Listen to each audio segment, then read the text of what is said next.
Hi Abdulbari sir. I have read and heard a great deal about the virtues of attaining true belief in Allah, and I would like you to explain to me in detail the meaning of belief in Allah in a way that will help me to attain true faith and to keep away from everything that goes against the teachings of our Prophet Muhammad, peace and blessings of Allah be upon him, and the way of his companions. Praise be to Allah. Faith in Allah means believing firmly in His existence, lordship and divinity, and in His names and attributes. Faith in Allah implies four things. Whoever believes in them is a true belief. 1. Belief in the existence of Allah. The existence of Allah is something indicated by reason and by man's innate nature, let alone the large amount of Shari revelatory evidence to that effect. The evidence of man's innate nature that Allah exists. Every man has been created with an innate belief in his Creator without having to first think about it or be taught, and no one deviates from this innate nature except the one who has been exposed to misguiding influences. Hence the Prophet, peace and blessings of Allah be upon him, said there is no child who is not born in a state of fitra, the natural inclination of man, but his parents make him a Jew, a Christian or a Magian. Narrated by Al-Bukhari, 1358. Muslim, 2658.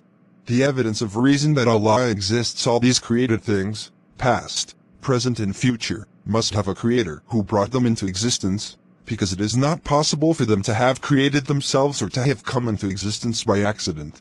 It is impossible for them to have come into existence by themselves because a thing cannot create itself. Before it existed it was non-existent, so how could it be a creator? And it is impossible for them to have come into existence by accident, because everything that happens must have a cause. Because everything that happens must have a cause. Moreover, this creation is done in a wondrous and precise manner, and every created being is in harmony with the rest of creation, and there is a strong connection between cause and effect. All of this makes it impossible that this universe could have come into being accidentally, because what happens accidentally does not happen in a precise and perfect manner, so how could it remain so precisely balanced? If it is not possible for these things to have created themselves or to have come into existence by accident, then there must be one who brought them into existence, namely Allah, the Lord of the worlds. Allah has mentioned this rational evidence and definitive proof in Surat Al-Tur, where He says, interpretation of the meaning, were they created by nothing?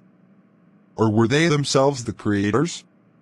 Al-Tur 52:35. They were not created without a creator, and they did not create themselves, so their creator must be Allah, may He be blessed and exalted.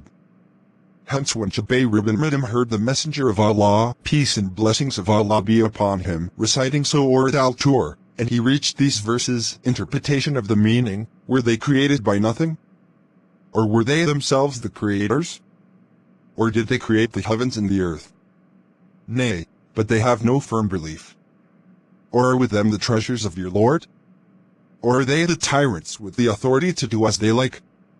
Al-Tur 52:35-37. Jubayr was a mushrik at that time, and said, my heart almost soared, and that was the first moment that faith entered my heart. Narrated by Al-Bukhari in several places. We will give you an example that will help to explain that.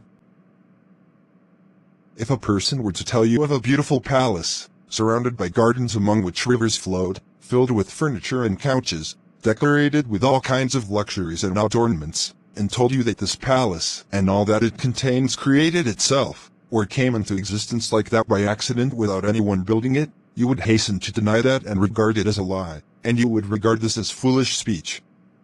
So after that, can it be possible that this wondrous, vast and well-balanced universe with its earth, heavens and stars, could have created itself or come into being by accident with no creator?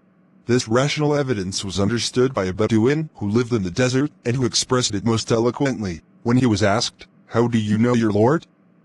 He said, if you see the camel dung you know that a camel has passed this way, and if you see a footstep you know that a person has passed this way. So the heaven with its stars and the earth with its mountain passes and the oceans with their high waves all point to the existence of the all-hearing, all-seeing,